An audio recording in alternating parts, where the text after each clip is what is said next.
welcome to ACC Softball, presented by Auto Owners Insurance. A look at the Cathedral of Learning at the University of Pittsburgh. And it's Saturday night softball on the ACC Network from Vartabedian Field in Pittsburgh. And tonight, game 2 of a 3-game series between Pitt and Clemson. Great to have you along on this Saturday night, along with NFCA Hall of Famer Carol Bruggeman. I'm Mark Neely. So game 1 yesterday, 4-run lead early for Clemson. Pittsburgh comes back and wins it 8-5. It was kind of the tale of 2 different games. Well, softball is a game of momentum, and Clemson grabbed it early with a 3-run home run, but Pitt owned the second half of the game, shifted that momentum with flashy defense, a solid pitching performance, and a whole lot of power. Yeah, the wind was blowing out yesterday, and the ball was flying out yesterday. Well, so Pitt took over the game in the 3rd inning with back-to-back home runs from the bottom 3 hitters in the order. And Pitt was not done with the long ball as the power continued into the 6th inning. Another home run from second baseman Tylee Vaughn. Pitt is known more for their speed and stolen bases, but not yesterday. 9 hits and a season high 4 home runs. Well, for Clemson, freshman Mac Pavesi provided most of their offense yesterday. Mac Pavesi's hitting approach resembles an experienced veteran as she controls the strike zone and hits the ball with power to all fields. Her savvy barrel control, she rarely swings and misses, so she makes the defense work at every at-bat. They'll need a big performance from her tonight.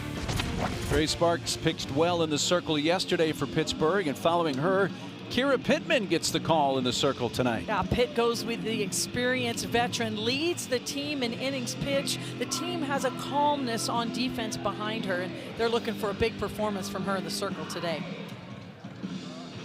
What else can we expect pitching-wise from Pittman in the circle? Well, she really does own all of the pitches in the zone, so she can work all 4 quadrants, up, down, in, and out. And the location and the spin will beat the hitters more than her speed. Not a high velo, but very high accuracy rate.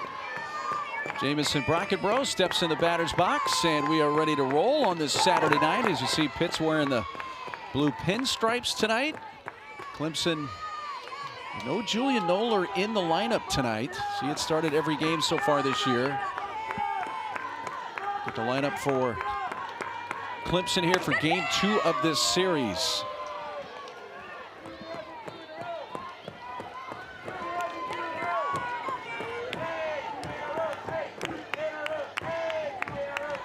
Clemson has dropped 6 of their last 7 ACC games, trying to stop this trend here and stop the bleeding tonight.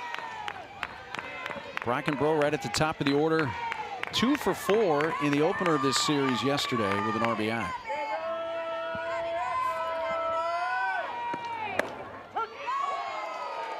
And the 4th pitch of the game from Pittman is a strike after she missed with the first 3. And that shows you how savvy Pittman is. When she's down 3-0 and she comes with an off-speed pitch for a strike. You don't see that a lot from pitchers. Just shows you she has a lot of confidence in that pitch. Brockenbrough belts one to right down the line, and it is gone.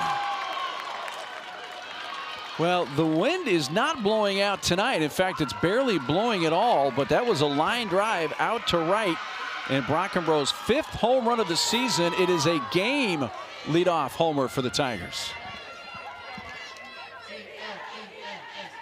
Brockenbrough worked herself into a favorable count, and with a 3-1 setup, she looked for a pitch that she could drive, was on time, did not miss. What a statement for Clemson as they score early.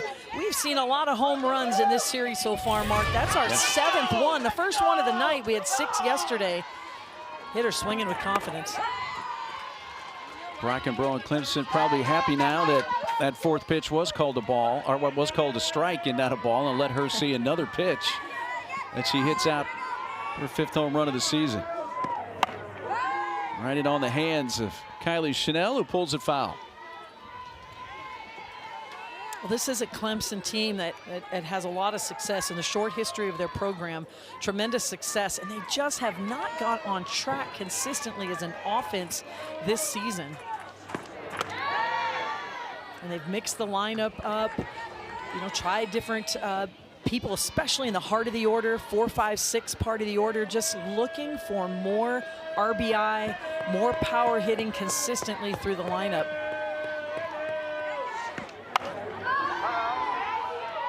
Take a look at the bright blue skies.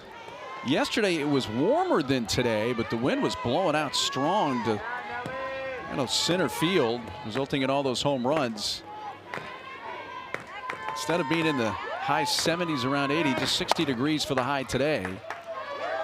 But the park should play better, I should say, and I say that because a little fairer. As I say that, the wind does kind of pick up from left field, but no question anything in the air was getting some help yesterday. And this is a hitter's park to begin with, 200 all the way around. Strike 3 for the first out of the game.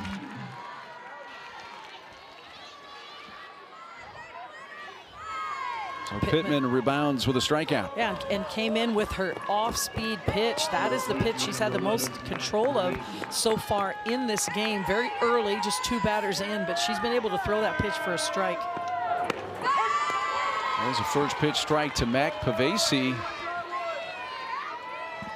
The best offensive game yesterday for Clemson. 2 for 4 at a 3-run home run in the first. In fact, 3 batters into the game hit that 3-run homer. Added a double later in the game. Well, we are already seeing the same pitching plan that Pitt used yesterday against the lefties in the Clemson lineup. They really pounded the outer half of the plate. We're seeing that again here early today.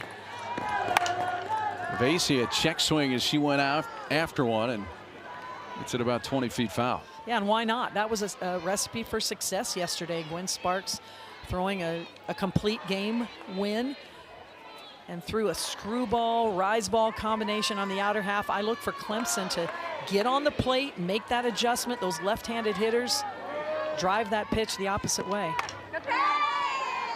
Another pitch off the plate away that she spoils.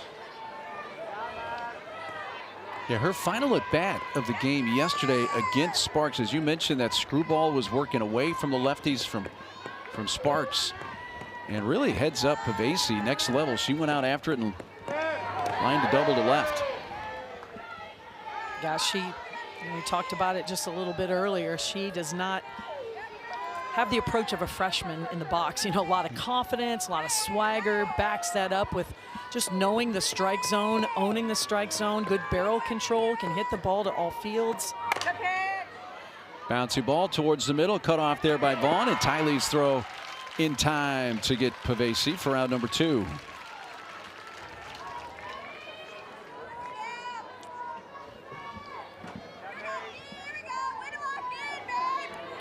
So 2 down, base is empty, and Macy Cintron steps in, batting in the cleanup spot for the Tigers.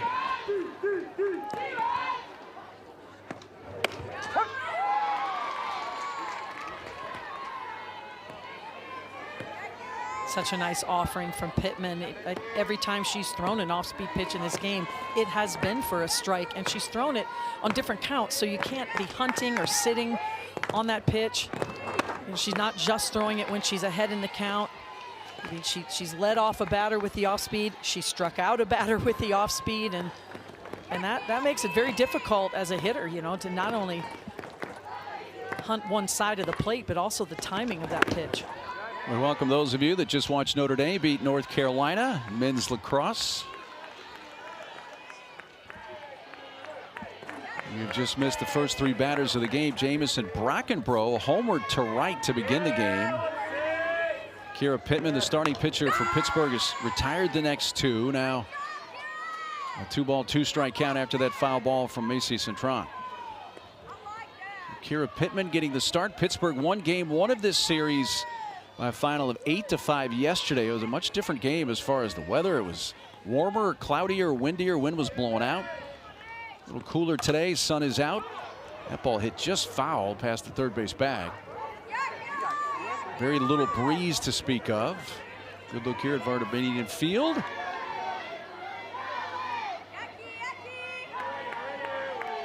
Getting towards the evening. A little bit of sunshine left here in Pittsburgh.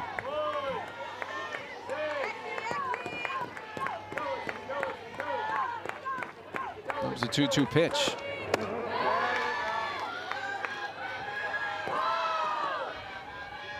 Count is full on Cintron.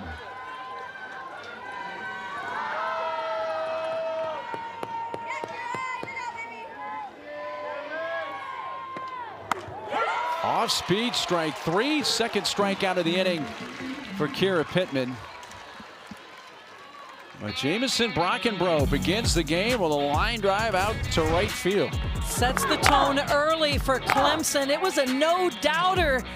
Gives her team a little spark here early and getting the cash.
Welcome back to ACC Softball, presented by Auto Owners Insurance.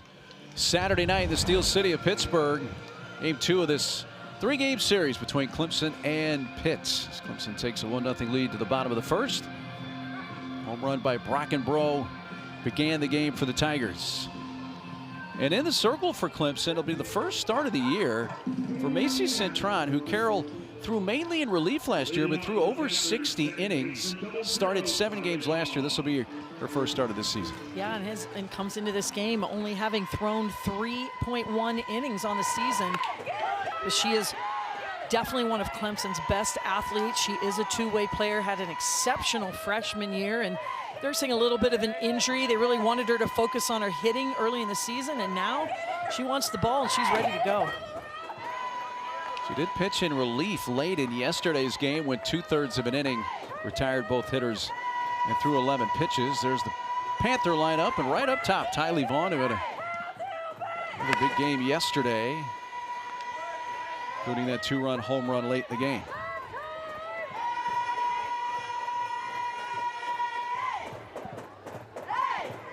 Vaughn, who batted second in yesterday's game, back up to the leadoff spot today.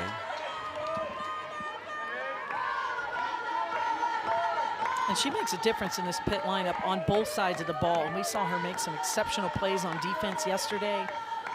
And no surprise to see her back at the top. That ball looked like it hit the third base bag. It is fair. It skips into foul territory. Good throw into second base by the left fielder, Kylie Johnson, but it's late. And Tylee Vaughn, with her speed, legs out her 7th two-base hit of the season to begin the Pittsburgh first inning. She's just been setting the tone for Pitt this entire series. Takes a pitch low and in, rolls over a little bit, but it finds the bag. You are absolutely right, Mark. Bounces right over the top. She is thinking 2 right out of the gate. Showing you some energy from the leadoff spot. Alina Ball shortens up, takes a strike.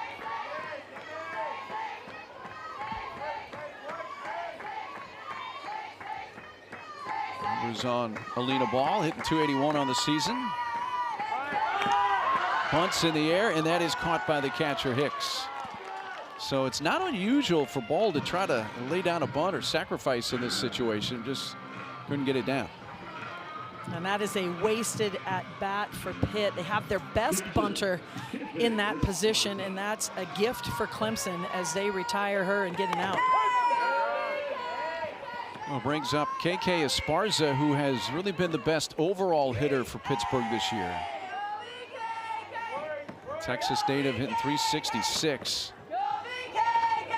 An off-speed pitch is bounced up there, and that's going to allow Tylee Vaughn to take third. So even though Pitt couldn't get the bunt down, that'll work just as well and get the runner over to third. And just savvy from KK Esparza. She has a right to the batter's box, stood in the box, a little bit in the way of Corey Hicks inadvertently. And easily Vaughn gets over to third base. That is the MO for Pitt, though. They will take every opportunity to advance that extra 60 feet. Second in the ACC in stolen bases. Speed is their game. Esparza, one bounce to third. Throw to first is in time, and Tylee Vaughn, on what was a tag play at the plate, gets in ahead of that return throw from Pavesi, and Esparza will get an RBI. Great base running by Vaughn to tie the game. Just talking about Pitt speed, and you're going to see it in action. How many times do you see a run scored on a ground ball hit hard to the third baseman? Well, when you're playing Pitt, it happens a lot, and especially with a left-handed first baseman, it's a little bit longer throw for her to turn around and set her feet. Good aggressive base running from Vaughn at the top. For Esparza, her 34th RBI. Callie Hinney playing first base. And the freshman takes upstairs, a ball and a strike.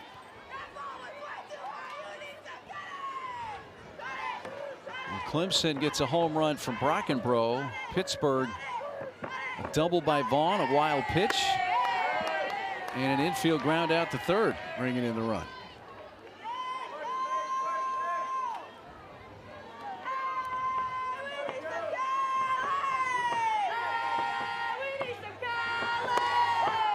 Cintron pours in a strike. Numbers were good for Cintron last year. She was 8-2 as a pitcher with a 2.25 ERA, 62 and a third innings, couple of saves, started 7 games, completed 2, had 23 appearances.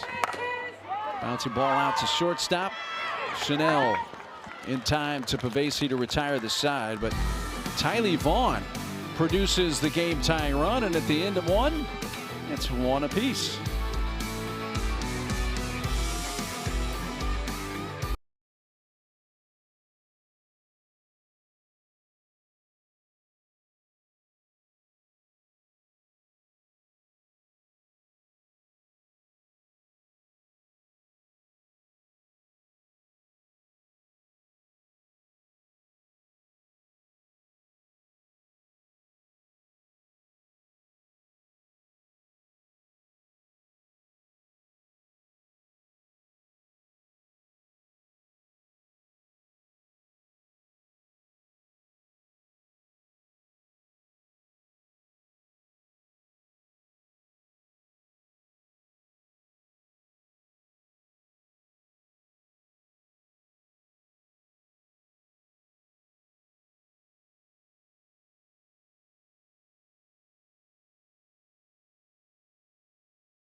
ACC Softball is presented by Auto Owners Insurance. Simple human sense. Well, these teams have to come up with creative ways to celebrate, especially the home runs, whether it's the home run chain, the big hat. Clemson has, what's the actual name? The money gun that spits out the ATM, attack the moment, but an ATM machine. There you go. The ATM machine in the dugout. and the currency, so to speak, that comes out of it has Coach Rittman on it. At least the bill that you and I saw. Yeah, there it is. That's a hundy, man.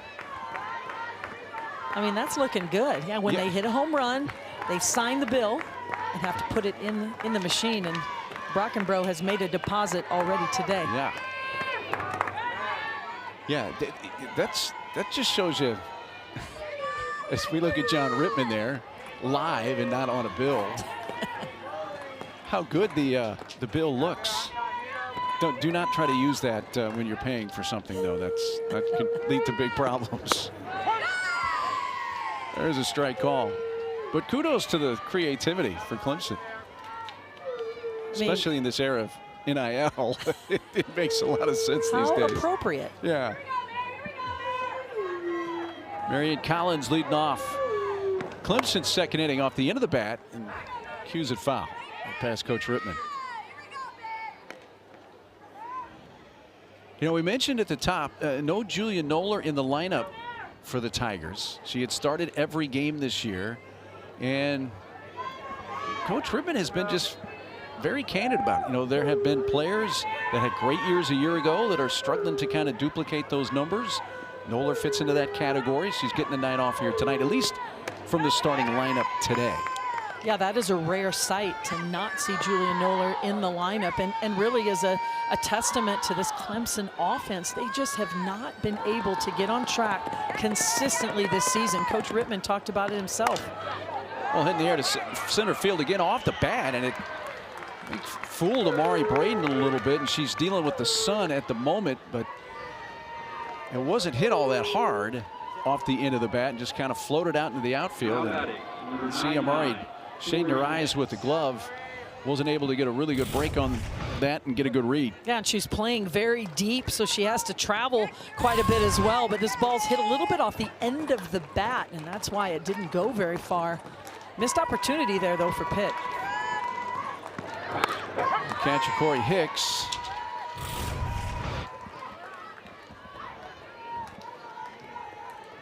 Yeah, a lot of times you're going to see a center fielder, a ball that's hit that high, dive for it, go for it, especially with Amari Braden's speed. And that is hit fair down the line and left by Corey Hicks. Played in quickly by Murphy.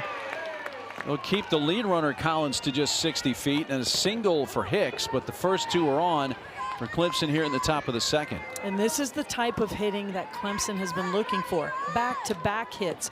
Put something together, move people into position. They just have not been able to string together consistent offense. Something we haven't been able to say about Clemson since the inception of their program, but that's how it's been this year. And as Coach Rittman has said, you have to believe today's the day. You just have to keep working, keep battling. He really believes in his team and this offense.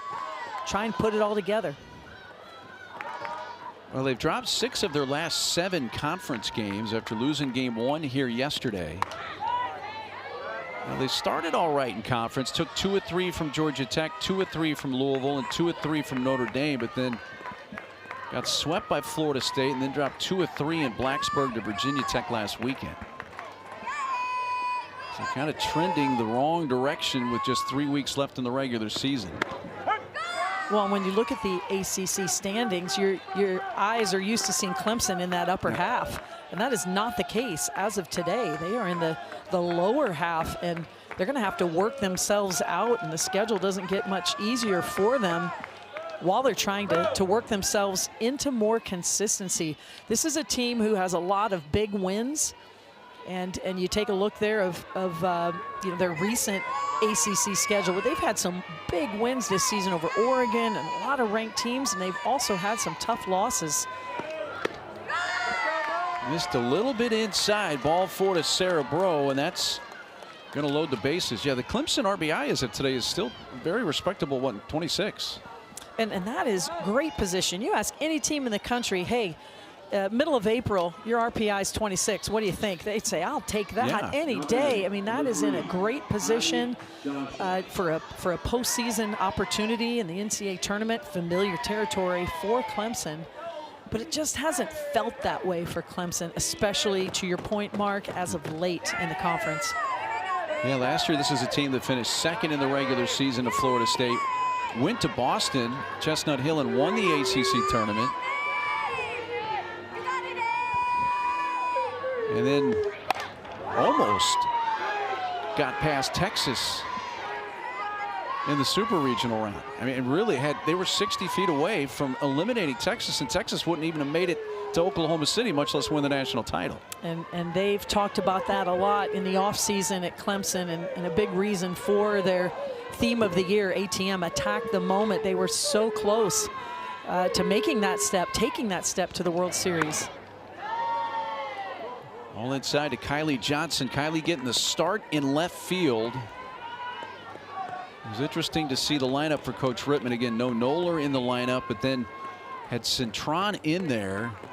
And the actual lineup card listed Abby Dunning as part of the flex, but announced the 9, and that's a deep drive to right and a grand slam for Kylie Johnson. Her second home run of the year, and that is a loud statement by the Clemson Tigers here in the second inning.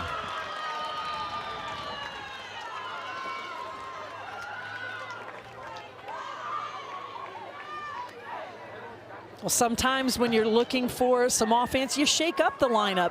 And that's what we've seen tonight with head coach John Rittman. Kylie Johnson getting the start. Pittman has fallen behind a lot of hitters in this inning, including Johnson. She makes her pay, gets good elevation on the ball, a grand slam, a huge lead for Clemson here early. Kylie Johnson hit half-dozen home runs last year. She gets number 2 here and a grand slam. So all 5 runs for Clemson to begin this game have come via the long ball. Pitt will make a pitching change. Remove Pittman. We'll tell you about the new hurler when we come back.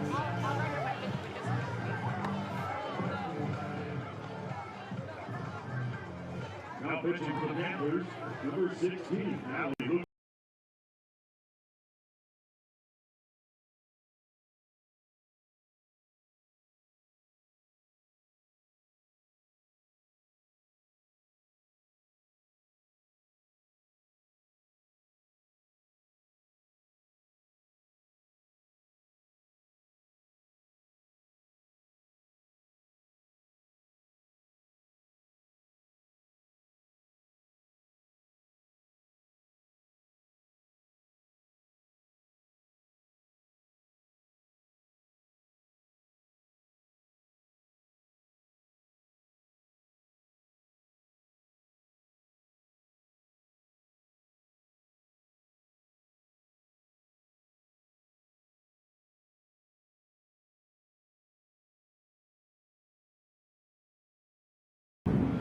Well, already the lineup adjustment for John Rittman and Clemson paid off. Kylie Johnson getting the start tonight in left field, and it's a grand slam at her first at bat. For the moment, that chases the starter Pittman and brings in freshman Allie Lukashevitz.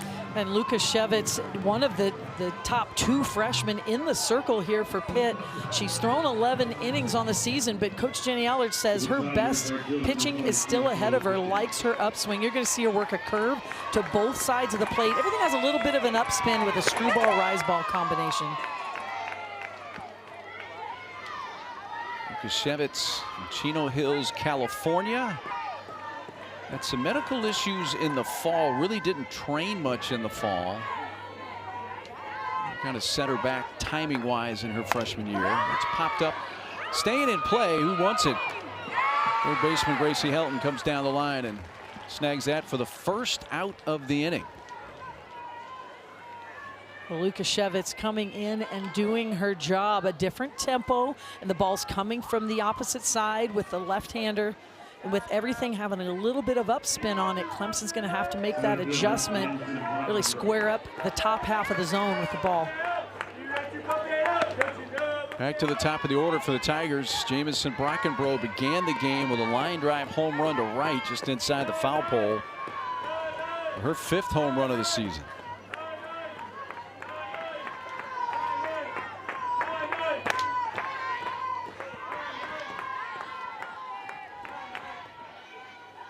Well, the win for Pittsburgh in game 1 here of the series against Clemson, 8-5 yesterday. Just the 2nd time ever for Pitt to beat Clemson. Previous time was in Clemson's first season as a program back in 2020, April 10th. Actually, March 8th of 20. And they beat them 8-2 at Clemson. 2-8 all time against the Tigers after winning here yesterday on April 10th of 26.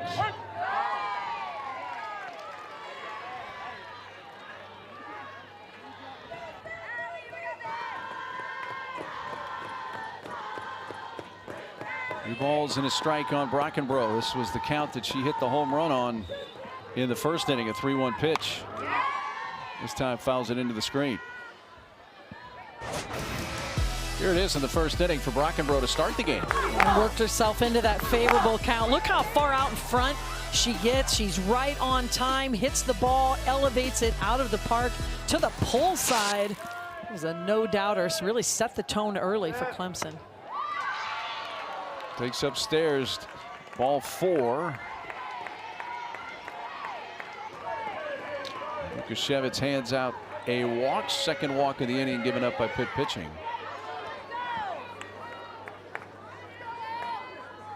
Coach Rittman's team has come out with a little spark here tonight. Oh, they sure have. And you learn a lot about your team. You learn more after a loss about your team than you do after a win. Because you learn what they're made of. You know, are they going to fold? This has been a tough stretch for Clemson. Played a very difficult schedule coming into this series. Things did not go their way yesterday. And, you know, you just learn a lot about each other. You really have to pull yourself up by the bootstraps and decide, hey, how are we going to come out? And you cannot bring anything from some past performances into today's performance. And been really impressed with the leadership of this Clemson team as they have set the tone early. They kind of did the same in game 1 yesterday. They had a 4-0 lead at the end of 2, but then Sierra Manis, who was their starting pitcher, had pitched well through the first 2 innings, had some command issues, and then all of a sudden there was back-to-back-to-back 3 consecutive home runs for Pittsburgh a couple innings later, and the game changed. And that ball's going to be dropped into right field by Chanel, and the speed of Brockenbrough, she'll quickly go from first to third. On a base hit to right for Chanel. Aggressive Clemson team with the bats here to start this Saturday night. Well, another way to jumpstart your offense, you know, take those decisions out of their hands. This is a hit and run. So Coach Rittman calls a hit and run. That means I'm swinging at the pitch, driving it wherever it is. This probably isn't even a strike. It's low and outside. And Chanel makes up her mind early, doesn't have to make that decision, drives it the opposite way, and with Brockenbrough's speed, that's first to third. Perfect execution of a hit and run. Now the trailing runner goes, the throw goes through, and it goes all the way into center field, and coming to the plate is Brockenbrough, who scores. Well, Kylie Chanel swipes the bag, her 4th of the season, and the error that allows the lead runner Brockenbrough to score to make it 6-1. And I like that Pitt was not conceding the steal. A good throw may have had her. I mean, she got rid of the ball very quickly, Esparza, but bouncing it in there didn't help her cause. Out in the short right, backing up. Vaughn makes the catch, and aggressive base running, and Chanel takes the 60 feet to throw just a little bit up the line, and it was enough for Chanel to slide in head first safely. Yeah, as we saw in the first inning, we're usually talking about Pitt being aggressive, but Vaughn is backing up as she catches this ball, and because her momentum is going toward right field, she's got to throw off her back foot, can't get enough on the throw. That's just good heads-up, aggressive base running from Chanel. The 9th batter to come up in the inning for Clemson is the pitcher, Macy Cintron.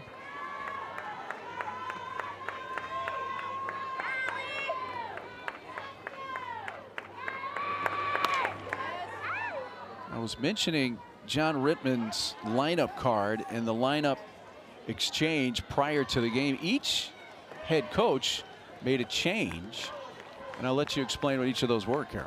Well, with Cintron, the Clemson had 10 players in the starting lineup. Abby Dunning was in the flex spot. In the pitching slot, Cintron, the DP, and at the plate, John Rittman entered her to pitch. So they actually dropped down to 9. And so later in the game, if Citron stays in the game as the pitcher and they end the game with 9, that's no problem. You could start with 10 and drop to 9. You can't start with 9 and then go to 10. But if Citron comes out, remember, she comes into this game only throwing 3 innings. So if she would go a complete game, that would be quite surprising. Although she can do it, then she would just stay in that DP slot and Dunning would technically re-enter the game. So just a creative use to keep Citron in the batting order, whether she's in the circle pitching or not. Citron with a 1-ball, 2-strike count.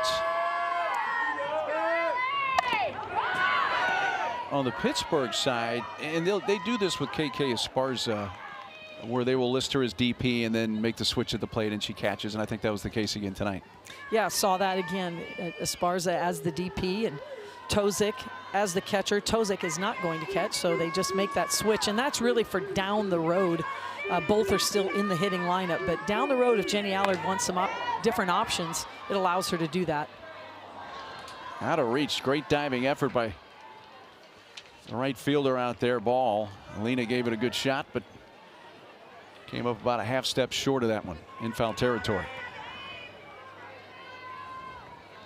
Like this at bat from Citron, but an even better effort here from Ball. Boy, she needed a quarter of a step more and she would have had that, but that's full commitment to try and make the catch.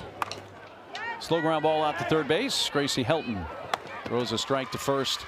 9 batters come to the plate, and Clemson winds up scoring 5 times. One big swing produced 4. Oh, Kylie Johnson with a statement swing. 1 swing, 4 RBI. Clemson, big lead.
Six-1, Clemson leading after they put up a 5 spot in the top of the second. We go to the bottom half. Pitt comes up for head coach Jenny Allard. Went to the ACC tournament last year for the first time since 2018. She's in season 3, of course, 28 seasons as the head coach at Harvard. Great player at Michigan, 3-time All Big Ten first teamer. And yes, let's take you back. What year is this, Carol? This is 19, a long time ago. And but Jenny Allard, I had the pleasure of coaching her at Michigan, and I mean, she was a leader from day one in that photo and has continued that, not only her love of the game and just her talent as a student athlete, but she's just taken that passion she has and just an uncanny leadership ability. She's always been a leader and has continued that as a head coach for many, many years now. I love the photo from 1989. That's great. And you got Lacey in that. It was Lacey Wood at that time? Lacey Sure, correct? Lacey Wood also had the pleasure of coaching her, but at the University of Louisville. Oh, that's right. That's correct. There very we go. first year coaching at Louisville. And yeah, there's Lacey now in the third base box here at Pitt. Ooh, this ball belted deep to left. And a no-doubter for Cameron Murphy into the screen in left field. Her 6th home run. And on a night when the flag isn't doing anything, it doesn't matter here at Vartabinian Field. The ball likes to fly, and a home run here for Murphy cuts the deficit to 4 for the Panthers. Oh, we saw this last night from Pitt. They got down early. This team does not quit. Cintron lays this one elevated right over the heart of the plate, and Cameron Murphy absolutely demolishes that ball, and Jenny knows it. It was a no-doubter from her point of view as well, and Lacey Scher over there in the third base box. Lots of smiles from the Pitt coaches on that one. Cameron Murphy hit a team-high 9 home runs last year. There's a good look at Lacey Scher. It was Lacey Wood at Louisville. First All-American, Louisville softball history, and continues her passion for the sport as well, and just been great for this program. Worked with Jenny at Allard at Harvard as well, so those two have been working together for quite a while now, and a recipe for success for those two. Yeah, Lacey's in the Louisville Athletics Hall of Fame, correct? Yes. Yeah. Addison Tozic hits that to right. It drops foul by a couple of feet. Didn't miss extra bases by much for Addison Tozic, who's the DP.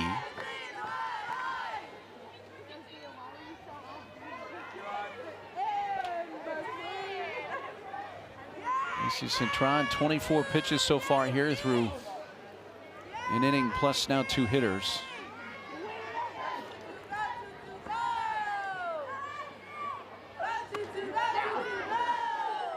I feel like this is an important series for both of these teams. You know, you want to build some momentum heading into the last month of the regular season, which now we are in.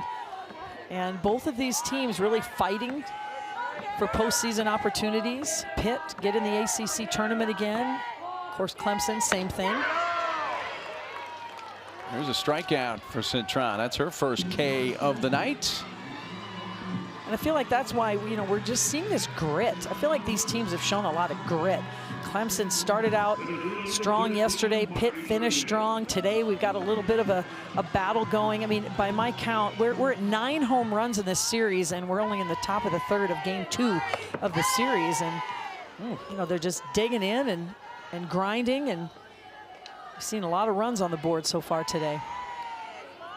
That pitch took the mask of plate umpire Johnny Paz off. He says, I'm all right. That's why I wear it.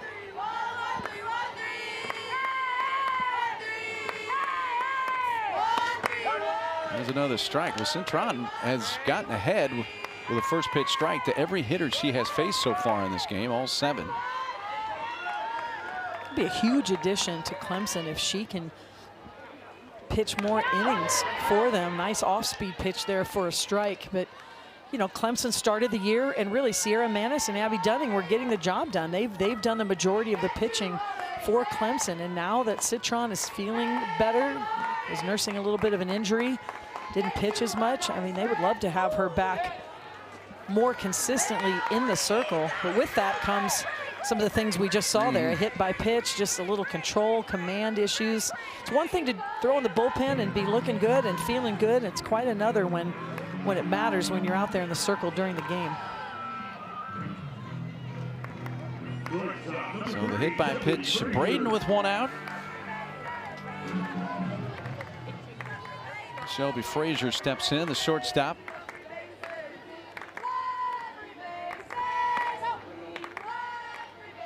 This is down low to Frazier. You got a team, Pitt, that's 2nd in the ACC in stolen bases. They have 83 steals. Did not have a stolen base in yesterday's game in the opener of this series.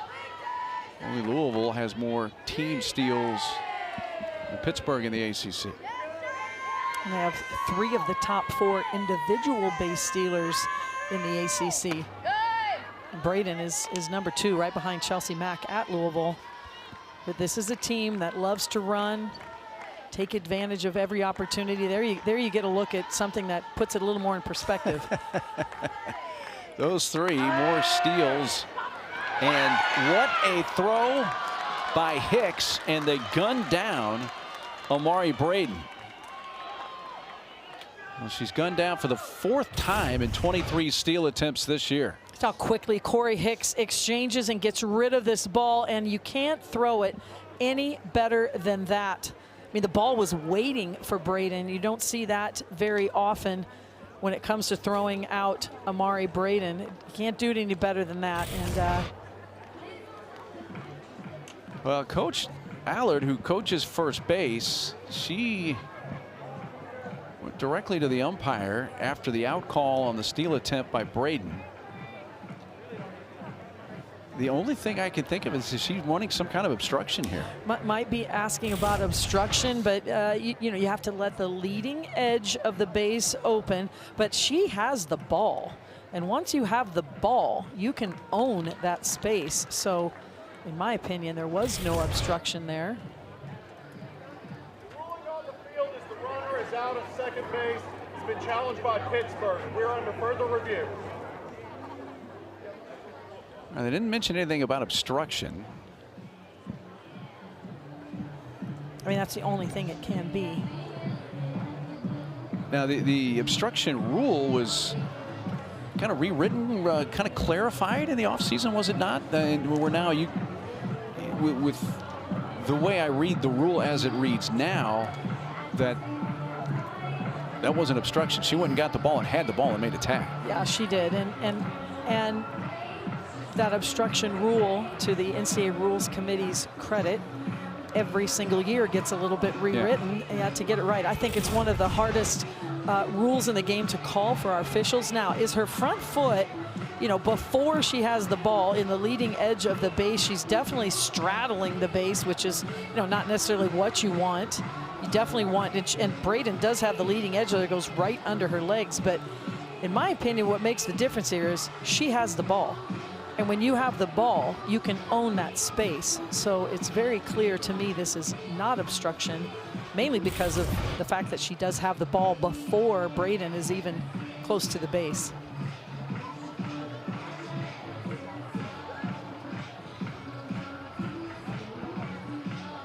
Terrific throw, as you mentioned, by Corey Hicks, the OU transfer. And while they look at this, how about OU Texas and Florida State Stanford last night, which after our game was done, we had some dinner and then I had a chance to watch those games. And then obviously rained in both places and there were some delays, but it was a crazy night of softball, and we saw Florida State's winning streak, 25 in a row, come to an end. I mean, that game at Stanford, the amount of runs scored in the last 2 innings, if you fell asleep, you know, you missed out, because all the fireworks really happened at the end. The grit shown by Florida State to take the lead in the top of the 7th, and then the freshman Addison Shepard, who's having an outstanding season for Stanford, and she was pinch hit for earlier in that game, by the way. Just goes to show you, be ready to meet the moment when the moment calls for you to do that. And she hit a walk-off grand slam. Very exciting game. The second game is tonight. You can catch that as well a little later.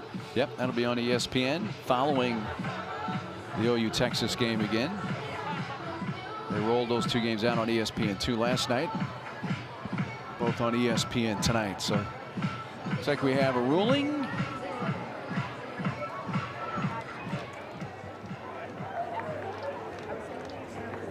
Call on the field has been confirmed. The runner is out. All right, call is confirmed, and I think our umpiring crew saw exactly what you did, in that Chanel had the ball, and as you put it so eloquently, owned the space at that moment. Yeah, I mean, and there's no doubt she wasn't right at the base. You know, she was in the baseline, but straddling, but she had the ball, and that makes all the difference in the world. And credit to Corey Hicks for getting rid of it so quickly and throwing that ball right on the money. And there is strike 3 on the outside corner, so it just takes one more pitch from Cintron. She gets her second strikeout to win the inning. But Murphy's home run has made it a 6-2 game in favor of the Tigers.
Welcome back to ACC Softball, presented by Auto Owners Insurance, as this game goes to the third from Pittsburgh, PA. And a reminder, we have a couple of softball series finales for you tomorrow. 12th ranked Virginia Tech takes on rival number 21 Virginia in the next chapter of the Commonwealth Clash at 4 Eastern. And then at 6 Eastern, NC State hosts Cal at Dale Stadium in Raleigh. Both those games right here on ACC Network, as well as the ESPN app. By the way, game 3 of this series tomorrow, 1 o'clock Eastern time. You can see it on ACC Network Extra. Good to have you with us, along with former Purdue head coach Carol Bruggeman. I'm Mark Neely. Glad you can spend part of your Saturday with us. Pittsburgh won here 8-5 in game 1 yesterday. Clemson has gotten the bats going with a grand slam. It was from Kylie Johnson. Solo shot from Jamison Brockenbrough. They have a 6-2 lead. Marion Collins leading off, falls behind 0-2.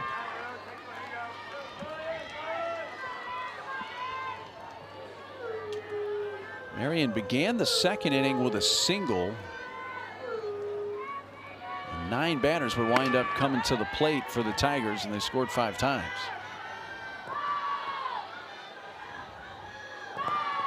It's really the type of inning they've been looking for quite a few games. They just have not been able to string hits together. Tonight, a completely different story.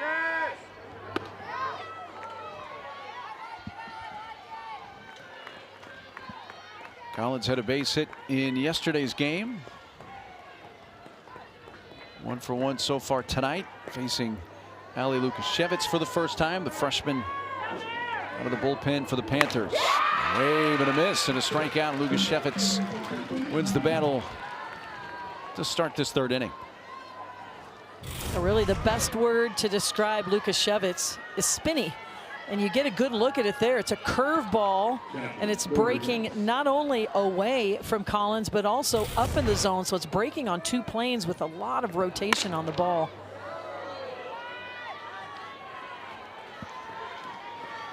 There's Corey Hicks. Great throw by the Clemson catcher.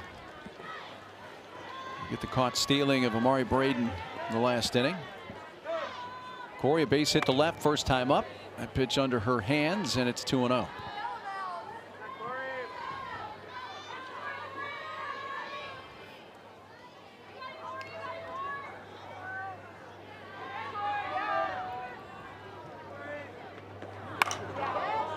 Sends that to right, and that ball's carrying well the other way in the corner, and it's off the top of the fence right at the 200 mark. And Hicks headed for 3rd, and she's going to be in standing up there. The ball came off the wall back towards the infield. Ball having to chase it, and it's an easy triple for Hicks. And the catcher has her first triple as a Clemson Tiger. Oh, this ball was hit a mile in the air. You can see she gets under the ball, little loopy swing, and hits the top of the fence and stays in. That is a very difficult play. The fence is high here, so be very difficult to jump up and catch a ball and bring it back. And that ball dropped right on the white part. Ball did all she could.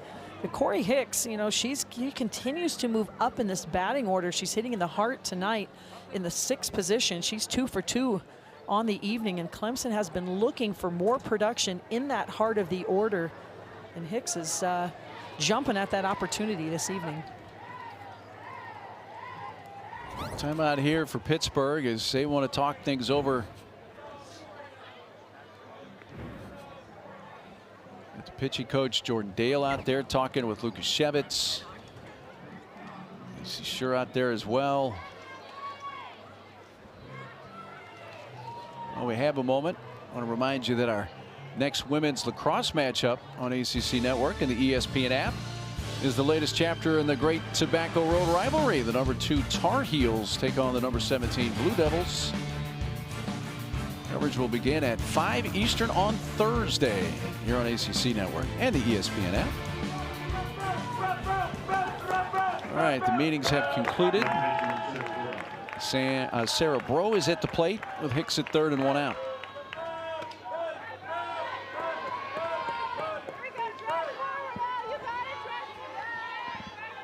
Walked ahead of the Kylie Johnson grand slam. First plate appearance for Bro.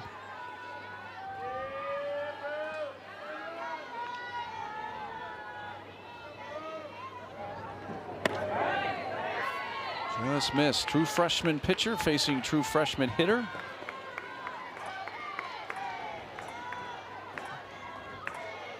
Bro from Florida, Lukashevitz from the other side of the country in California.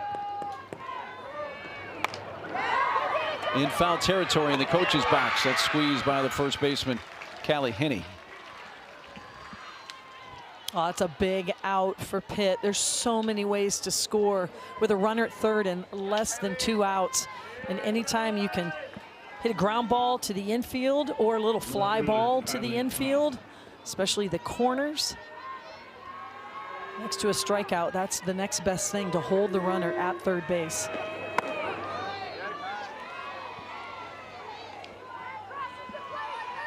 Kylie Johnson, grand slam to center. Her first time up an inning ago, her second home run of the season.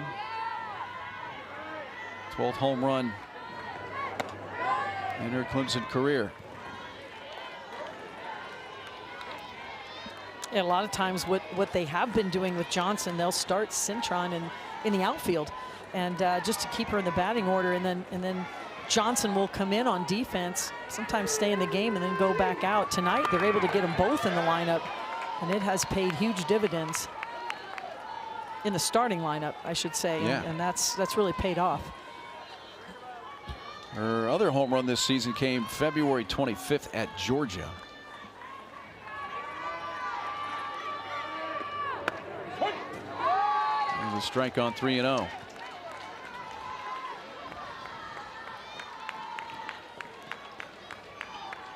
One out triple by Corey Hicks. He's at third with 2 outs. 3-1 pitch. Johnson fouls it.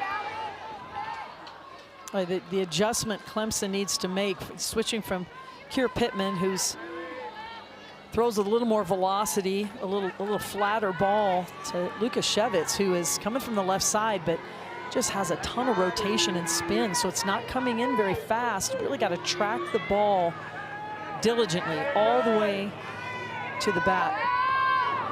That's to the backstop for ball 4, and Esparza's able to retrieve it, and Hicks gave it a long look but decided to stay at third base. Did not want to try to score and risk making the final out at the plate there. Well, and that's just all reaction time from Hicks. If you see it and you decide to go, you got to go. But if you hesitate, you have to stay at the base, and especially to extend the inning here. But I look for Johnson to be taking off on the first pitch here, try to get another runner down into scoring position. And there she goes, and no throw by the catcher Esparza this time. So for Kylie Johnson, her 11th stolen base of the season. Just so explosive, times this up perfectly, no wasted motion. And no throw that time from Pitt. Last time they had some troubles, threw it into center field, and didn't want that to happen with 2 outs. A little bit high to Taylor Pipkins. Popped out to the third baseman, Gracie Helton, first time. So a couple of runners aboard. You saw Hicks and Kylie Johnson.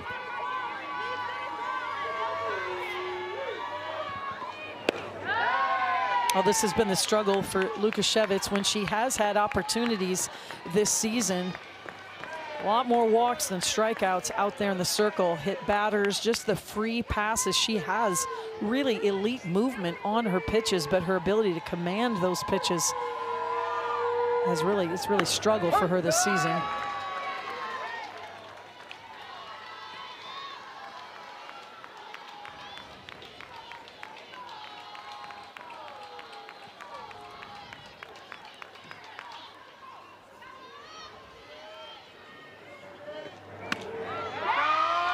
That is outside for ball 4. So Pipkins also walks, back-to-back free passes, has loaded the bases and turned the lineup over again for the Tigers as Brockenbrough's coming up. It's a dangerous spot right now if you're Pittsburgh. Brockenbrough, who homered to begin the game, walked and scored an inning later, now up with the bases loaded. Gosh, she has been the most consistent hitter in the lineup outside of Mac Pavese. Those two have really been the most consistent hitters all season long for Clemson. And with Brockenbrough, she's so difficult to defend because she can bunt, slap, and hit. She's a true triple threat. In this situation and the way she's been hitting the ball tonight, there's no doubt she's going to be swinging away. You know, we talked with Coach Rittman just prior to the series about Brockenbrough. He just flat out said, you know, she may be the key to our success. I mean, there's a number of players, obviously, but she might be at the top of that list. 1-1 pitch. And this is where, as a hitter, you have to be comfortable taking a pitch. I mean, sometimes in this day and age, kids have hitting lessons and 30 minutes to get in all the swings you can. You want to swing and swing and swing. But in this situation, you just really do. There's no place to put you. You can be patient, wait for your pitch. Sometimes it's easier said than done. And now it's 3 balls and a strike, and Brockenbrough can be very selective here.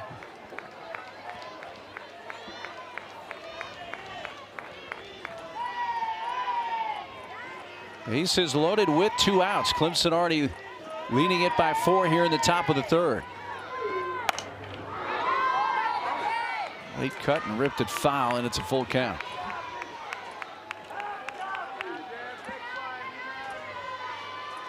It's just locked in. I think that's what I'm so impressed about. Just game in and game out with Brockenbrough. She is focused, ready to play. There's no doubt. Doesn't take a pitch off.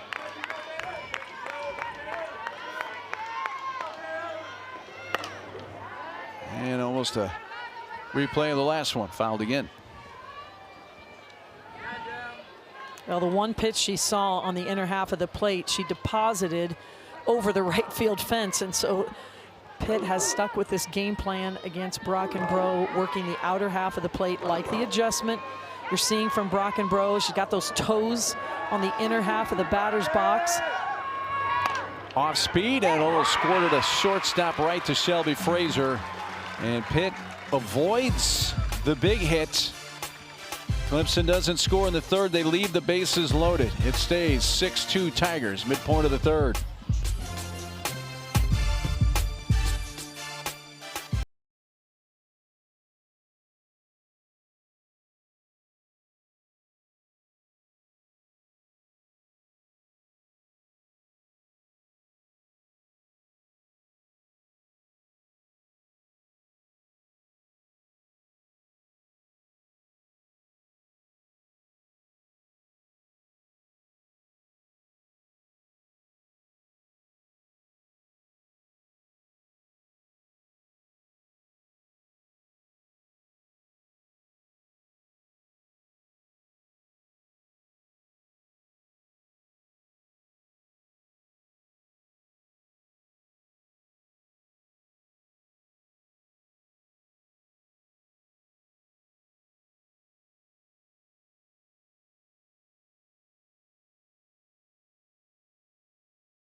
Really nice crowd tonight on this Saturday. Varda Beatty and Field in Pittsburgh. It's seasonable, I think. It is still early spring and it's Pittsburgh. Temperatures in the 50s now. So yeah, bring a sweatshirt, a jacket. You'll be comfortable. Bring the hoodie. You want to bring a blanket? You bet. But a really nice crowd for a Saturday night here. Catching the ACC softball. Take a look at the ACC in the top 25. You mentioned Florida State and the nation's longest active winning streak ended at 25 last night. They're right now 9. You got Tech, Duke, all in the top 20. Virginia just outside that, so is Stanford. Just high-level softball being played day in and day out in this league. Clemson actually receiving votes as well this past week. It's been a lot of fun so far in this league. 9-1-2 part of the order for Pittsburgh. You know, in many ways, Pittsburgh really dodged it in the top of this inning. This game could have been blown wide open. Lukashevitz able to get out of the jam, and there's a base hit for Helton. Good play by Kylie Johnson to left to keep her to a leadoff single. And what I was just about to say, if you're Pitt, you just escaped one. Now see if you can cut into this 4-run lead. Now we saw that happen last night. They got down early, never quit, kept battling, and came back. And once they took the lead, they never looked back. And a lot of times, Gracie Helton, who just had that leadoff hit, she's had a lot to do with a lot of those big moments in this series so far. And Gracie had one of the home runs as part of the back-to-back-to-back 3 in a row hit by Pittsburgh. Got him back into the game yesterday. Top of the order, Tylee Vaughn already has a double, and that's a foul ball.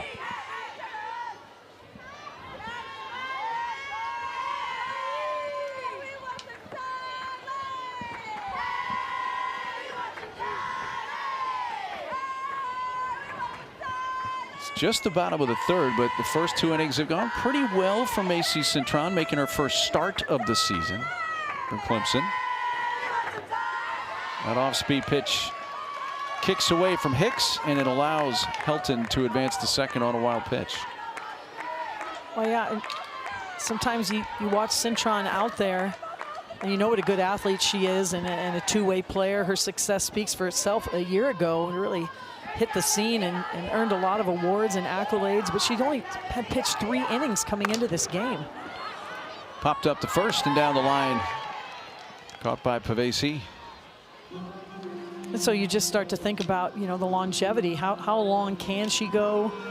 I mean, she wants the ball. There's no doubt about it. We heard that before the game. But how long can she go at game speed? It is different. You're mentally more taxed. You're physically more taxed. But this is a good opportunity to give her a little more time, especially with Clemson having the lead here.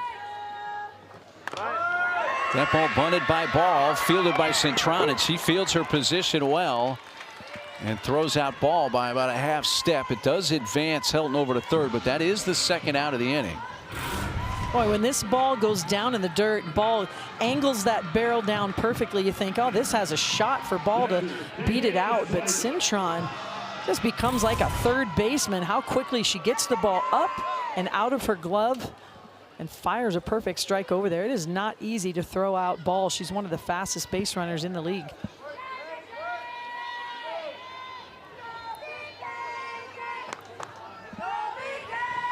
Hicks ready to go after a quick visit from the dugout.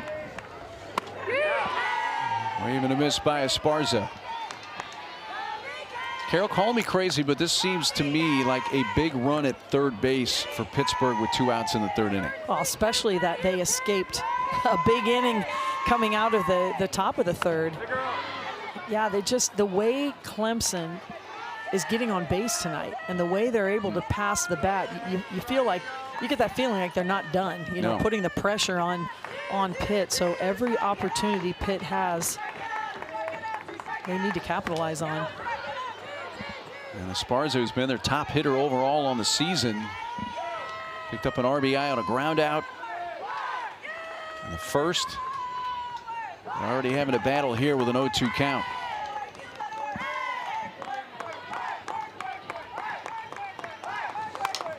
KK pops it up, and the shortstop Chanel just onto the outfield grass, and that retires the side. So they strand Helton at third base. When we come back, we're going to visit with the head coach of the Tigers, John Rittman. He's in that dugout somewhere. We'll find him for you before we come back.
6-2 to the top of the fourth. Let's chat with the Tigers head coach, John Rittman. We've been talking about your tweaks to the lineup tonight, and I'll have you address a few of them. Let's start on the offensive side.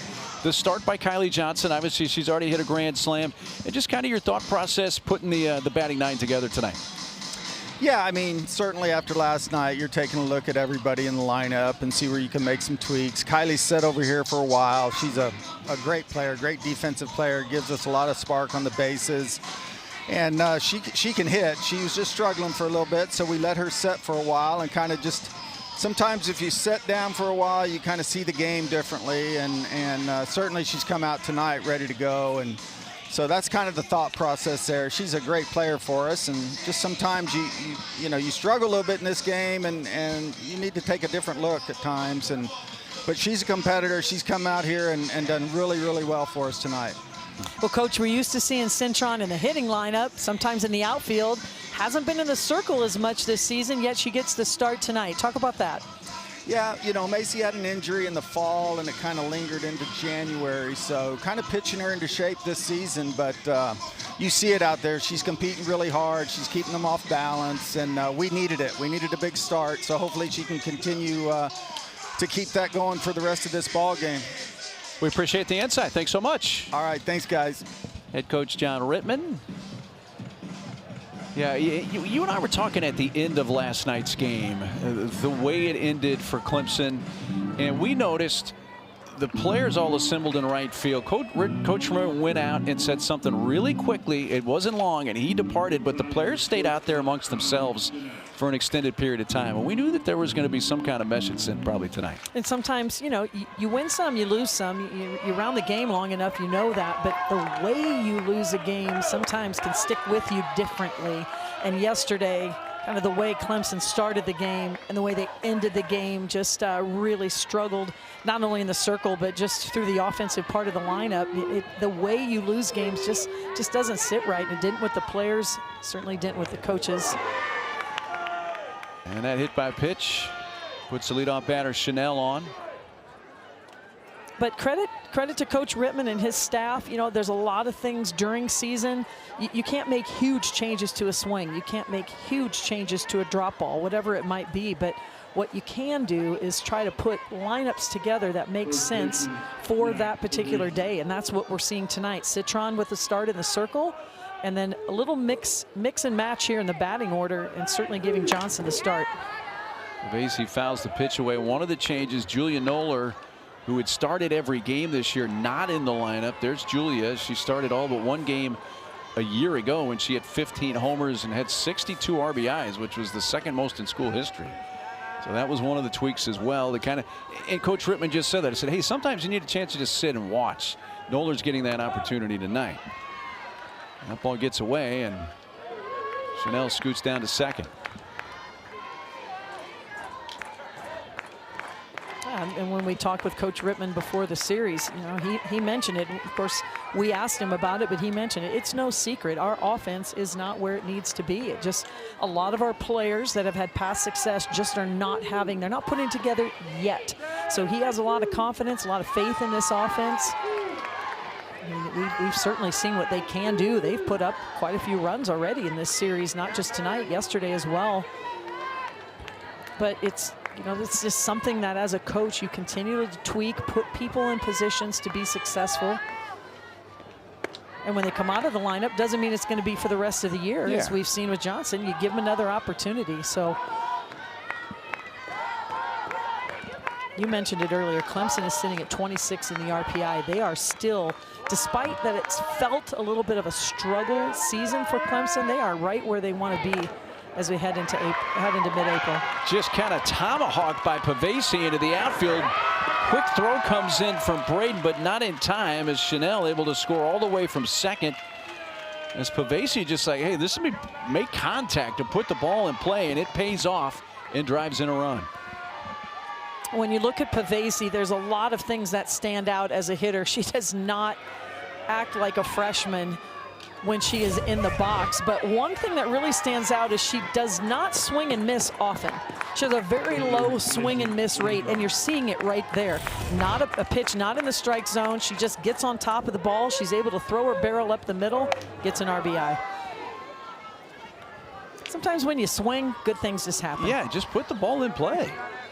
Never know what's going to happen. Picked up her 33rd RBI of the year.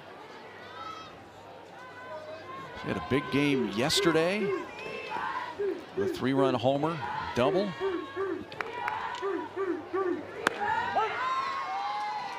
Strike there from Ali Lukashevitz. She gets ahead 0-2 on the pitcher, Macy Cintron. That is the developing story. How long can she go? How effective can she be in the circle tonight, making her first start of the year? Wow, whacks it left field, and the pitcher says, I'm going to help myself. Almost hit it off the scoreboard. A line drive home run, Cintron's 4th of the year. And this is a 2-run shot, and it's been a 3-run inning.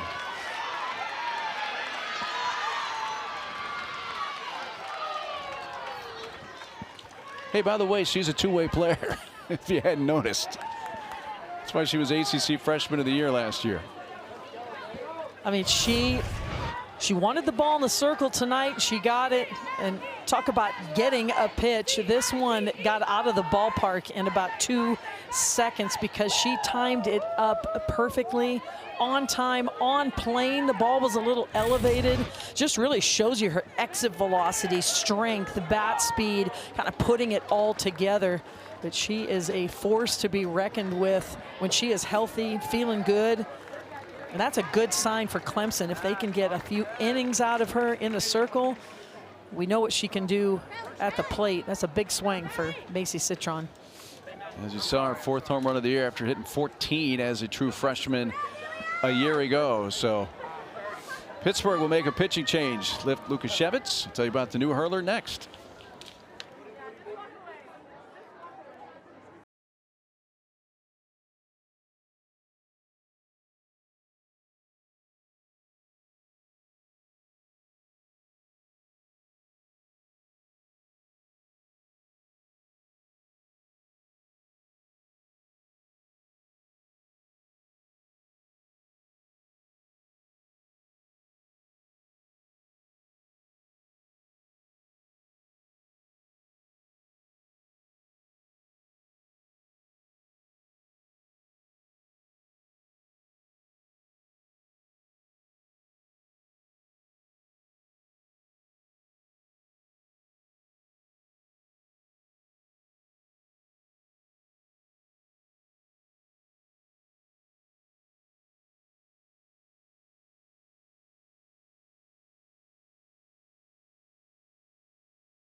Macy Cintron still getting some hugs in the dugout there after her home run a few moments ago. And another freshman comes in to pitch for Pittsburgh. This time it's Amelia Long. Now both of these freshmen, Lukashevitz, Long, have been getting more innings as the season has progressed. And this is just a tempo change for Pitt as Clemson had timed up Lukashevitz. You're going to see she throws the hardest of anyone on staff at Pitt. Really works east and west, a curveball, screwball combination.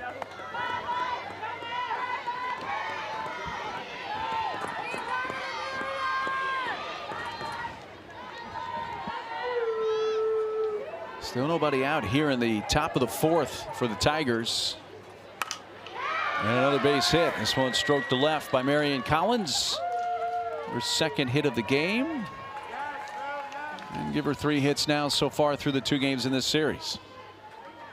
Yeah, she's probably been, if you look at Clemson's offensive lineup, the hottest hitter, you know, over the last couple weeks. She's just performed at a high level. She's played a variety of positions on defense for Clemson, really has settled into second base, but most importantly for her, has settled into the lineup and really into the heart of the lineup. Kennedy Ariel's going to run for first base.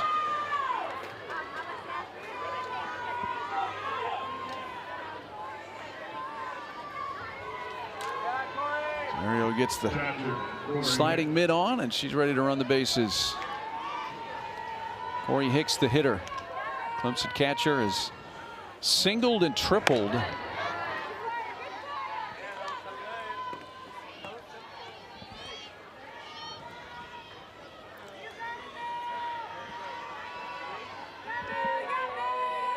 The third time through the batting order for Clemson. Everybody of the hitting 9 of the order that started the game for Clemson has reached with either a hit or a walk.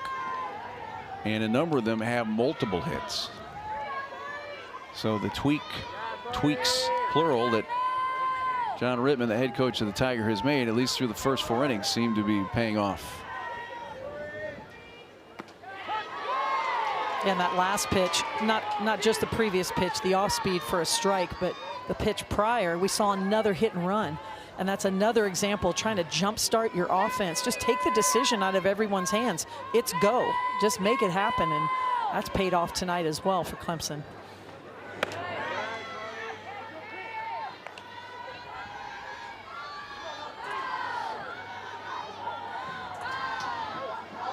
San Jose native Corey Hicks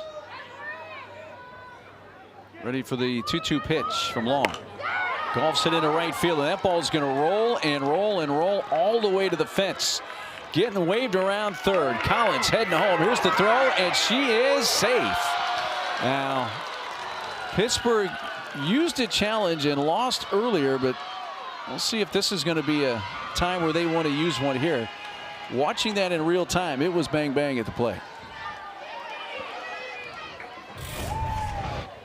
Corey Hicks having a monster game. Gets a little fooled on the off speed, but keeps her hands back. And look where Tylee Vaughn is playing, the second baseman, right on top of second base, anticipating a steal.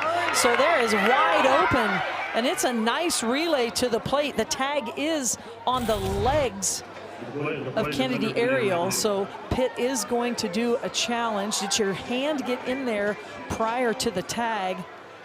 It's very clear to see the tag did not happen on the hands right at the plate. It was on her backside. Well, your eagle eyes were right on it, because that's the question here. With that head first slide, did the hand touch the plate before the tag on the leg came from Esparza? And it happened so quickly. That was one of those instances where the umpires are rotating. So it was the first base umpire, John Schaefer, who had rotated and made the call behind home plate. And credit to our officiating crew. I mean, they rotated and rotated quickly. They were in position, and that's not always easy to do. You're anticipating, and there is a set rotation for the officials. And so he was right on top of that to make the call. Well, we usually don't get into the weeds on umpire rotation, but here's what happened. The plate umpire had to go to third in case there was a play at third with that lead runner.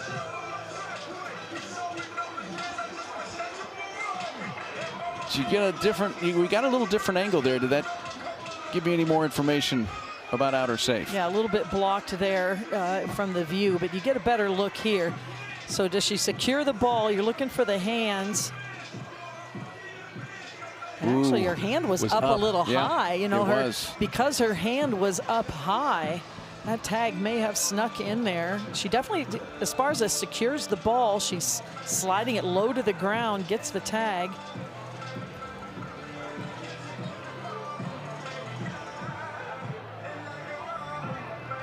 Wow. Very close. Yes, as close as I don't know if there's enough to. Yeah.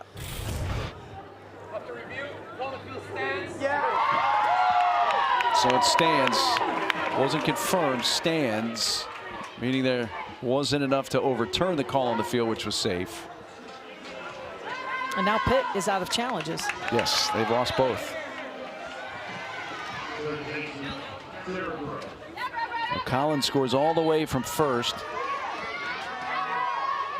I mean, Corey Hicks is 1 home run away from the cycle.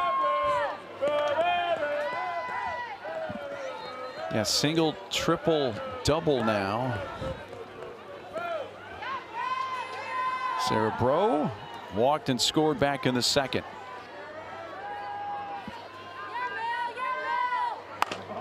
Gets jammed, pulls it foul.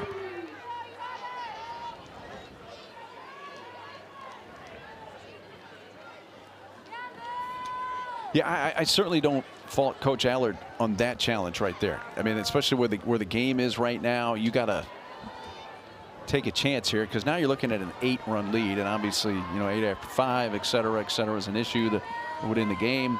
Why not? And it was very close. Yes. We struggled slowing it down. I mean, it was a very, very close play. So I agree. But she used one earlier that also did not get overturned. So she'd run out. Ooh. I'll tell you what, Long is bringing it in, and it's getting in just enough where she's pulling them foul, but she's hitting some missiles foul. This is where you want to see pitching staff for Pitt go to that off speed a little bit more. Clemson has been digging in. Got to do something to disrupt the timing. I mean, right now they are just literally timing up every pitcher with that velo, seeing the ball well. Already 4 runs in here in this 4th inning. Nobody out, and she gets under it and hits a towering fly ball deep to left field. And it is gone. A leaping attempt by Murphy right at the fence, and it gets over a big rainbow. And Bro hits a 2-run shot, and it's a 10-run game.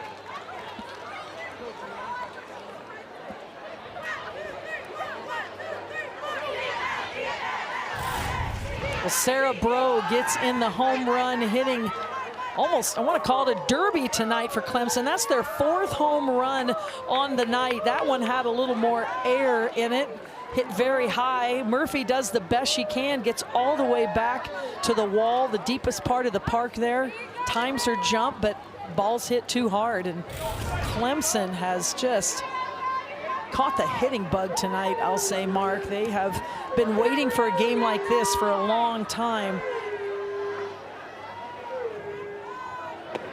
Well, watching those 3 or 4 foul balls hit by Bro prior to that last swing, you could almost feel that coming.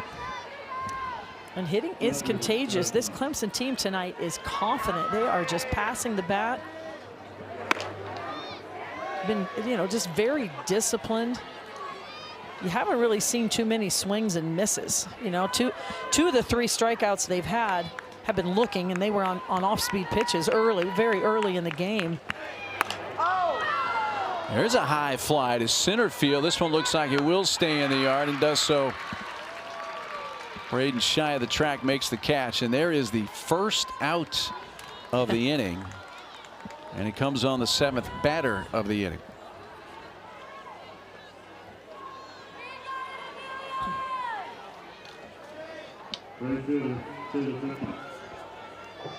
Well, there's still softball to play here, just in the top of the 4th. But we were wondering after last night's game, how would Clemson respond? Not only to the Game 1 loss here last night by a score of 8-5, but the 2 conference series prior to this one, getting swept 2 weeks ago at Florida State, losing 2 of 3 at Virginia Tech last week, and then dropping the opener here. Well, they have responded in a very loud fashion.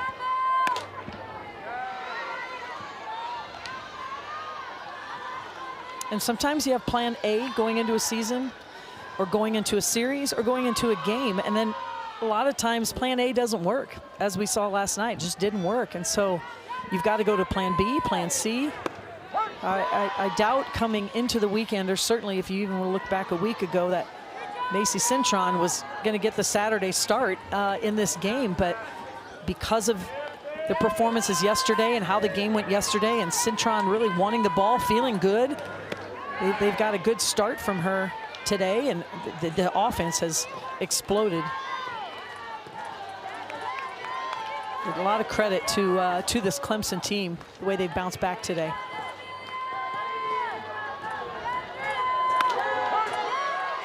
Strike on the inside part. It's 3-2. Brockenbrough led off the game with a homer. They scored 1 in the first, 5 in the second. Didn't score, leaving the bases loaded in the 3rd, and now have scored 6 so far here in the 4th. And that ball's driven to left field. Pipkins back at the fence, and that leaves the ballpark. Taylor Pipkins' 5th home run of the season, 3rd home run of the inning for the Clemson Tigers.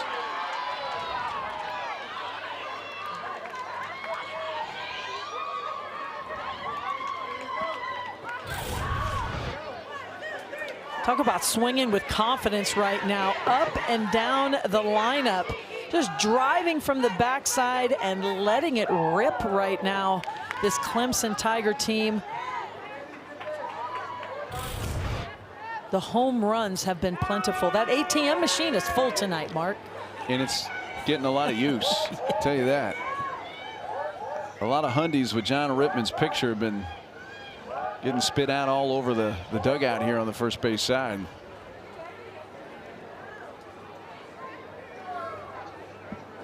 You got Brockenbrough coming up. It's going to be the 9th batter to come up in the inning. There's your lineup.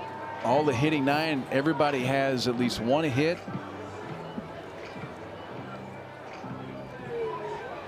You got 5 different players with a home run. Brockenbrough, one of them. Kylie Johnson, a grand slam. You got the 3 homers in this inning from Cintron, Bro, and now Pipkins. I mean, what we just saw a little bit ago is just a team's dream. Everybody in the lineup is contributing. Quite a few RBI in that group as well, with all the home runs we've seen. Now, you made some really good and poignant comments about this Clemson program. You know, they've only been around since the start of the decade, but have had great success from year one, and a lot of that was because of that gentleman right there. You hired a guy who's done everything. You know, won gold medals, coached the national team, all his success at Stanford, and was the right person to get the program off the ground, and got it off the ground. There's a hit by pitch of Brockenbrough.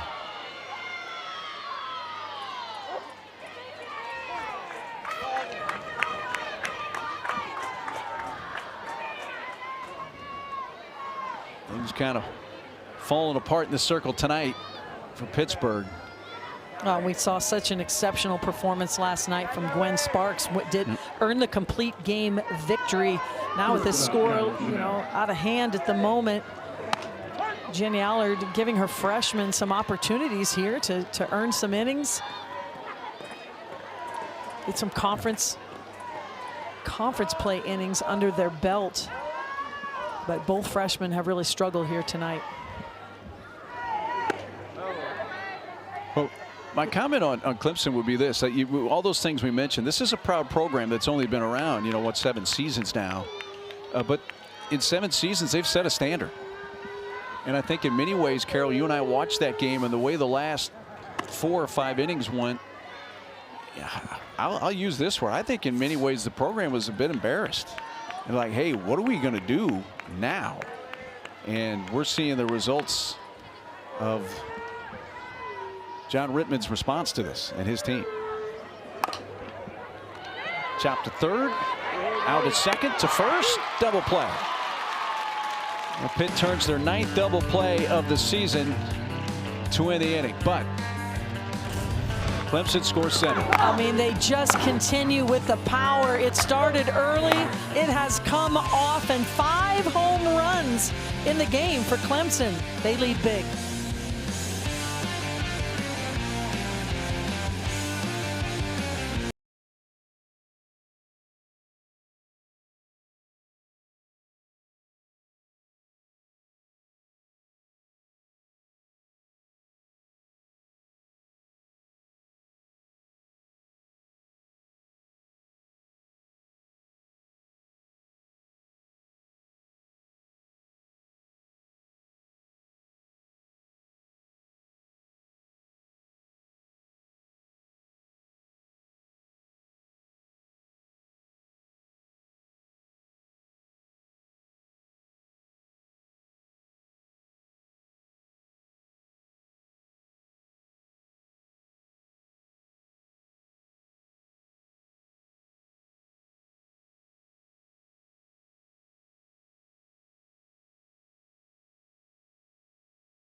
Welcome back to ACC Softball, presented by Auto Owners Insurance. Good look at downtown Pittsburgh on this early spring Saturday night. Gorgeous night.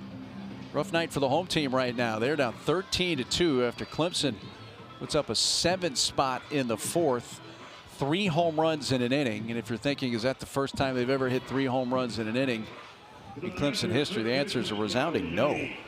It's happened, is it 7 times now? It's the 7th time they've done it in school history. Which is amazing because their school history is not very long. Yeah, 7 years. So that is very impressive. Now the 5 home runs they've hit at this point is a high. And they've done it in 4 innings. Yes. Not 7 innings, 4 innings. Most home runs they've ever hit in a game, 5 in program history. Callie Henney leads off Pittsburgh here. Bottom of the 4th inning.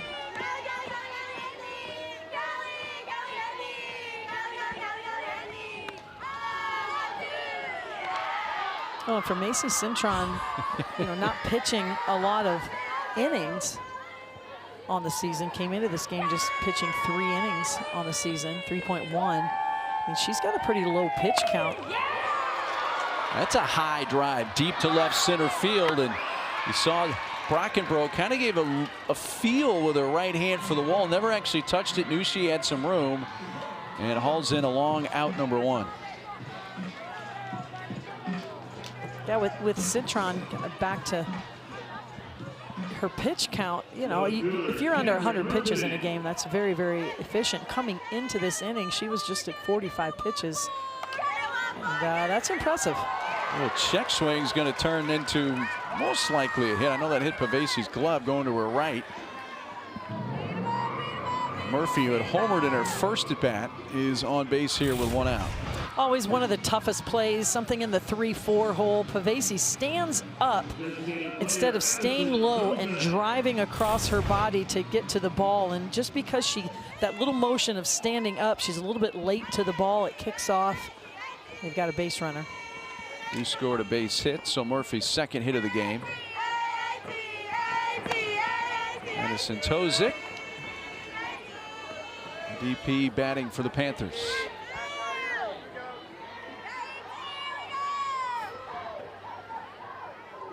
Well, we'll see how this outing closes out for Macy Cintron, but at least through 3 1/3 innings, I would say the indications are she's probably going to figure a little bit more in the plans on the pitching side, wouldn't you think, at least in the near term? Oh, there's no doubt about it. And, I mean, she's pitched a lot throughout her career. It certainly did last year as well. But for not pitching a lot this season at all, I mean, no walks in the game tonight. She does have 1 hit batter and really has controlled the Pitt offense. Another kind of half swing. It's now a tag at second base, and it's a 1-6 double play turned by Clemson. 15th double play they have turned this year. So each team gets a double play to get out of the 4th inning. We're going to head to the 5th. Clemson up big here in game 2 of the series from Pittsburgh.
Well, Jamison Brockenbrough led off the game with a solo home run, and things were just getting started with the long ball for Clemson. Kylie Johnson followed up in the second inning, but it was the fourth inning. 3 home runs. Macy Cintron gets it started. Sarah Breaux follows up with a moonshot to left field. The 5th home run of the game by Taylor Pipkins. That 5 home runs is a school record for home runs in a game by Clemson. And remember, not even 7 innings. That's in 4 innings so far tonight.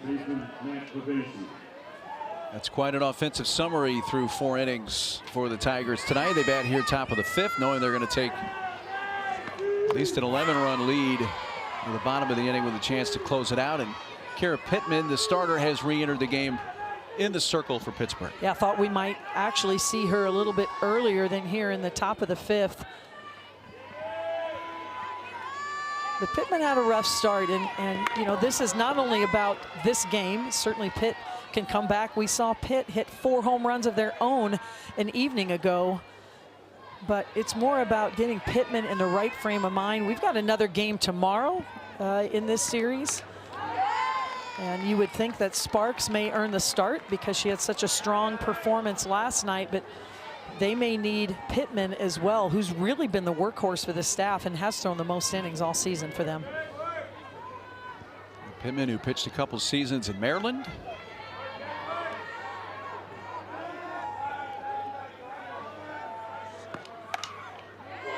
That's hit foul down the left field side. Pittman in her 3rd season with the Panthers.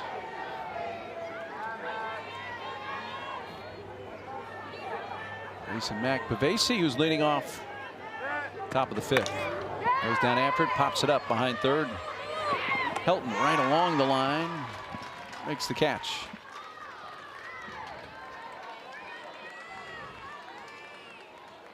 That's a good start for Pittman. She had a chance literally to start over in this game. It was a rough initial outing for her. We saw that home run Brockenbrough hit, the first batter of the game, and she never really bounced back from that.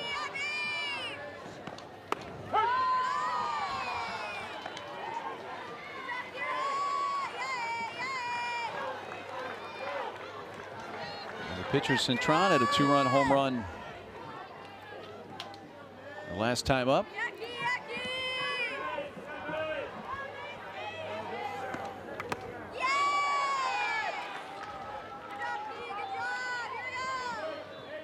I just like the pace and the tempo from Pittman. This is what we're used to seeing. Really fills up the strike zone. She's not going to blow it past you with her velocity, but can locate the ball to all 4 quadrants of the plate, and also can throw that off-speed pitch for a strike on any count.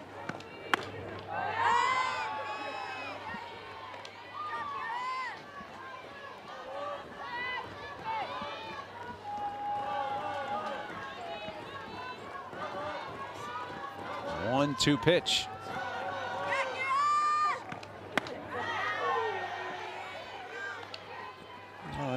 Indeed looks like a rubbery game of this series tomorrow. It would be 1 o'clock Eastern time on ACC Network Extra.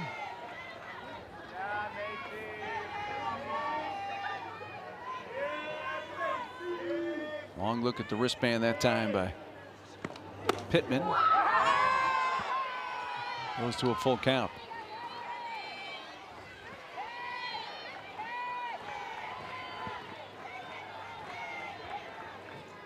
Pittman was their workhorse last year as well. Led them in starts, complete games, shutouts, wins. Had 10 wins last year. Hit very deep, but also foul. I mean, the ball just sounds different when Macy Cintron hits the ball. She's just such a powerful hitter.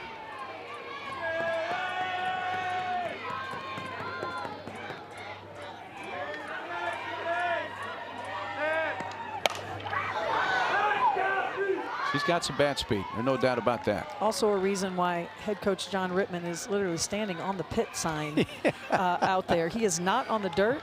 He's a in the smart grass. man. He's a smart man. Yeah, he's watched enough BP from Macy Cintron to know don't get close. Yeah, like I'm not wearing one of those. That would not feel good. Unless he takes it down the line and right. And it almost left the ballpark. I mean, she was not in good position, good hitting position when she swung at that pitch. And it went and the 200 ball feet. was way outside. And to your point, she was within a few feet of hitting an opposite field home run. Hitters hit. Puts it in play out to third base. Helton gets the put out. That was an entertaining plate appearance, even though there was only one ball put in play at the end. Yeah. A 9-pitch plate appearance, not a pitch at bat there for Cintron. Resulted in the ground out. Well, Marion Collins has had a nice night, as have many of her teammates, and she whacks one to right field, and to her left. That's a running catch by Paul to retire the side. But last chance now for Pitt. We're going to go to the bottom of the 5th with the Tigers leading 13-2.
ACC Softball is presented by Auto Owners Insurance. Simple human sense.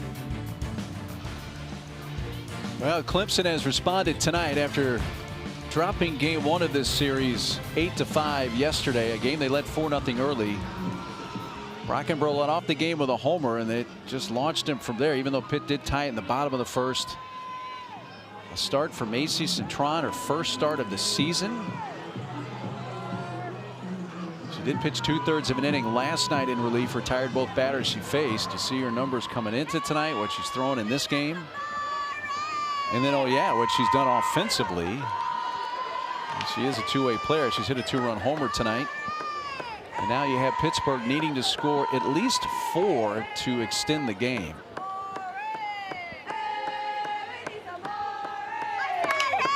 And a ground ball base hit to right field for Amari Braden. Starts off the inning for the Panthers.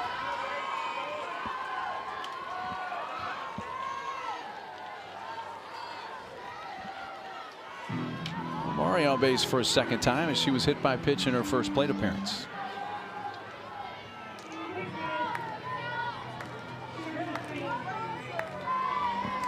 Brings up the shortstop, Shelby Frazier.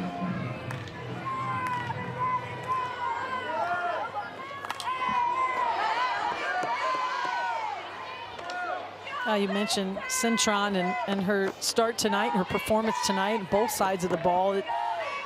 That's what Clemson was looking for, just a statement start in the circle and to sustain that performance. And boy, she has done that tonight. And what that does to your team, it lifts your defense, it lifts your offense.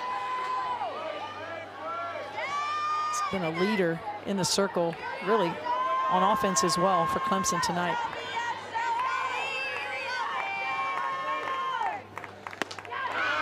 And gets the strikeout of Frazier. Second time she's K'd Frazier in this game, and her third overall strikeout.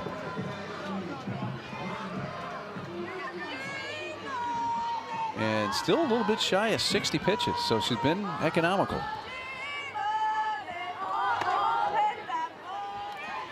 I think of all the things for someone who's pitched 3 innings coming into a game, you worry about command, stamina, and then command. You know, those are things that you're thinking about.